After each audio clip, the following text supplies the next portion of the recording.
Welcome to Be the Change, and today we've got a great guest. I can only refer to him as award-winning. He's a content creator. He's a co-founder of Rootz TV, 2019 Football Blacklist winner. We have Clinton Forde with us. How are you doing, Clinton? I'm good, brother. How are you doing during these times? I'm good. We've got to adapt. We're here to create content, and this is just how things have to be. How's things been with you? How have you been keeping in this time?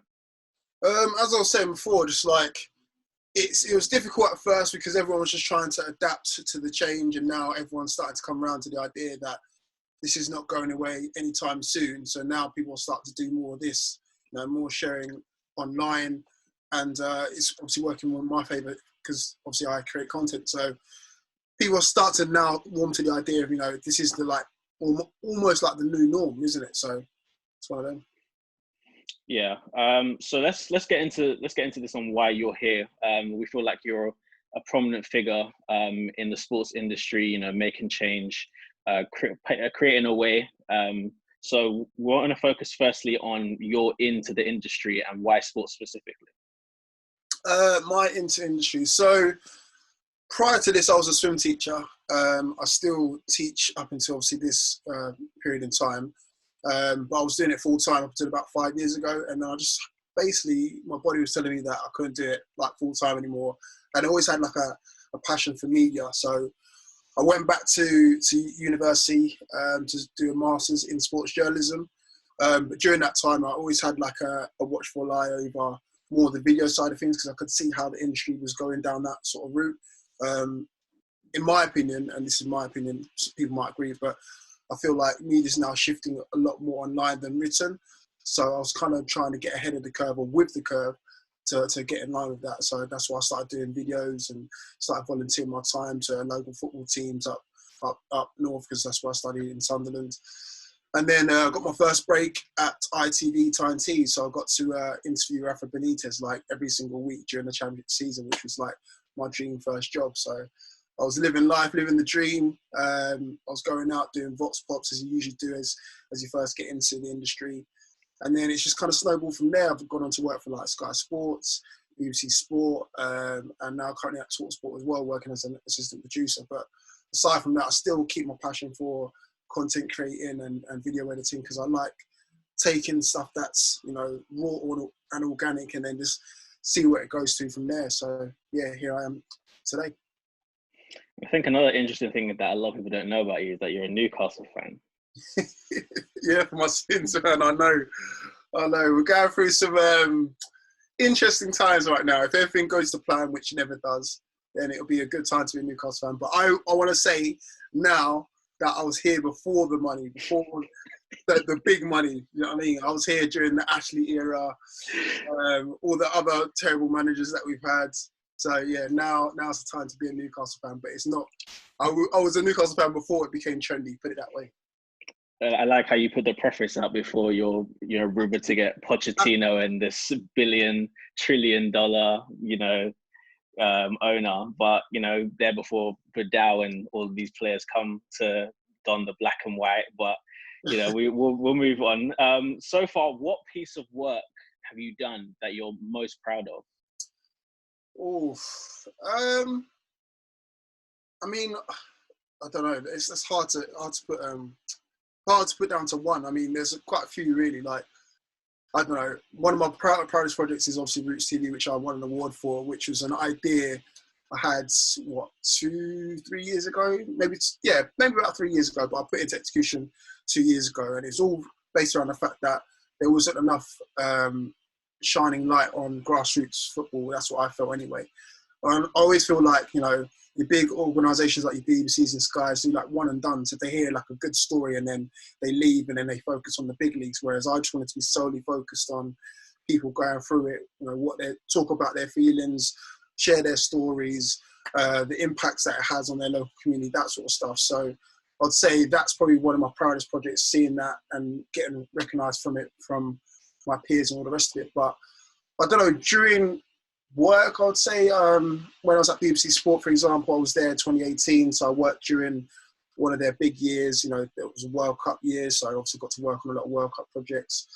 Commonwealths, Wimbledon. So again, there would have been tons of projects within that, especially because they've got a lot of rights to a lot of stuff, even like FA Cup highlights and all the rest of it. So that would have been proud moments as well. So yeah, take your pick from those, man. And even now, obviously, I'm working with the Beautiful Game podcast now as well. So they're getting a lot of big names. So I'm glad to see those boys flourish as well. So yeah.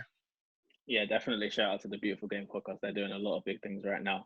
I think let me quickly touch back on your Rootz TV stuff. You know, mentioning that it's something that won you an award with the Football Blacklist. What was that whole experience like for you? You know, getting and being nominated for the award, and then ultimately being at the awards and winning the award as well.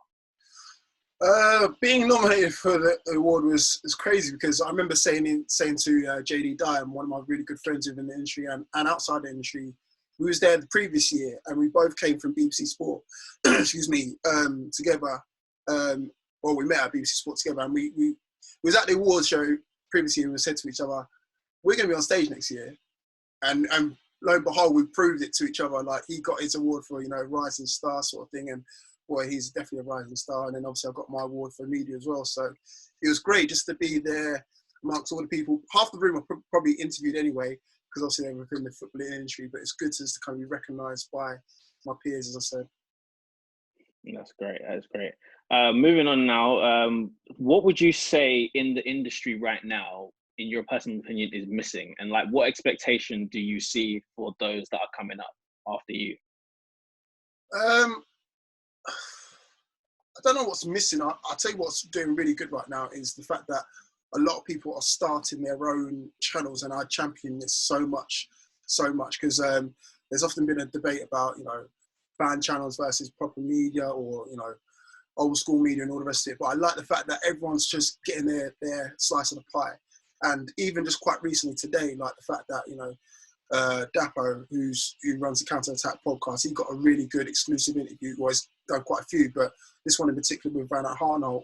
And then that's been now cherry picked by, the major platforms and all the rest of it, but obviously he's not getting his credit. So I suppose the thing that's missing in that respect is people getting their flowers, and the fact that they're getting the real good sound bites, because effectively these content creators like myself are doing as good as work as the proper journos, or, do you know what I mean, the people that have been there for years. So it's now got even competition for people to now listen into, and I think really and truly now, I'm being non-biased, but I think these content creators are getting better sound bites than the journalists, because they're like me and you. They can, if you're talking to a player that you've come from the same background as them, you look the same as them, similar age group, you can relate to them more. So that's the reason why these football players are opening up more and getting good, better sound bites than, your bigger outlets. No names. Yeah, definitely. Looking back on your journey so far, what would you say is one of the biggest takeaways that you've been able to get?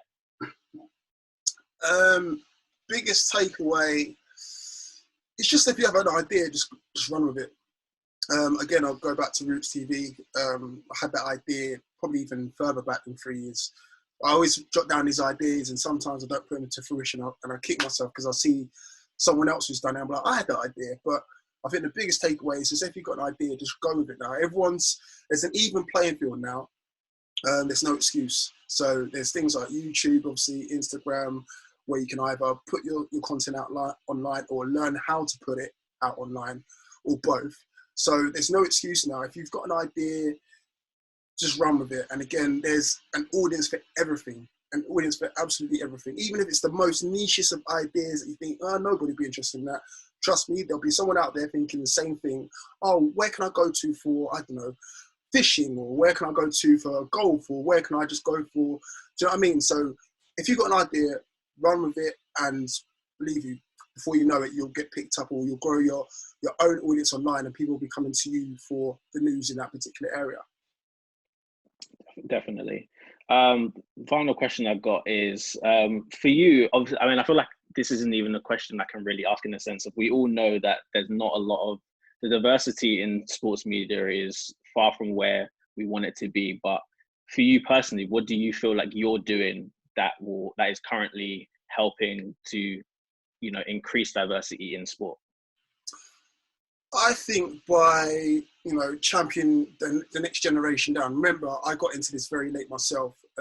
So again, people that are doing the same as me, they might be 10 years younger than me, but I think just offering my advice to them and say, look, you've got something here, go with it. If there's anything that I could offer in terms of what I have is the skills I have with video editing and content creating, but also the advice of just getting on and doing it. Because if I can do it later on in life, and you guys, I say you guys, like the mid-20s and below who've grown up with YouTubes and all the rest of it now, you guys can do it. Do you know what I mean? I've come from a completely different background, come into this, won an award, started my own content, and effectively I'm working for myself almost. So if I can do it, you guys can do it, put it that way.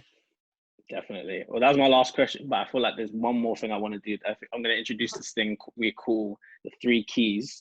So I want you to give 3 pieces of advice for everybody that's listening, whether it is advice that you gained on your own journey, going on your own journey to where you're at now, or a piece of advice that was given to you that has stuck with you.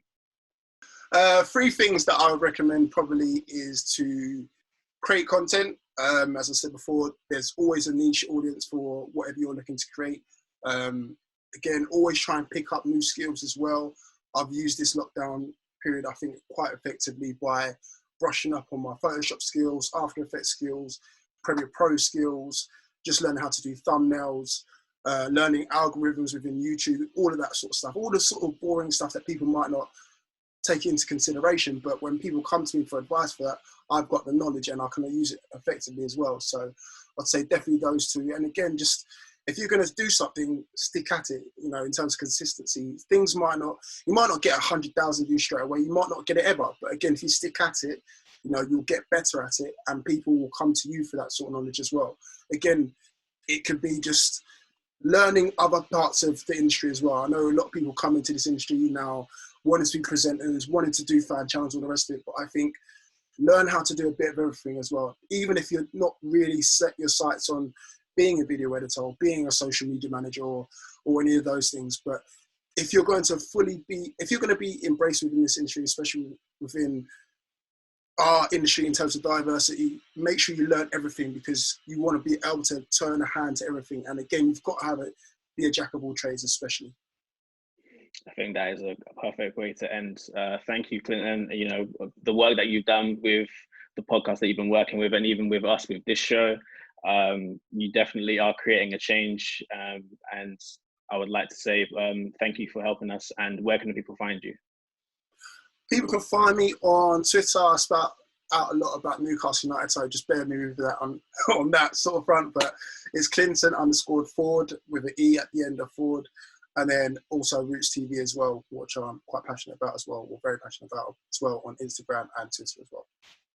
Thank you, Clinton. Thank you for taking the time. No worries, bro.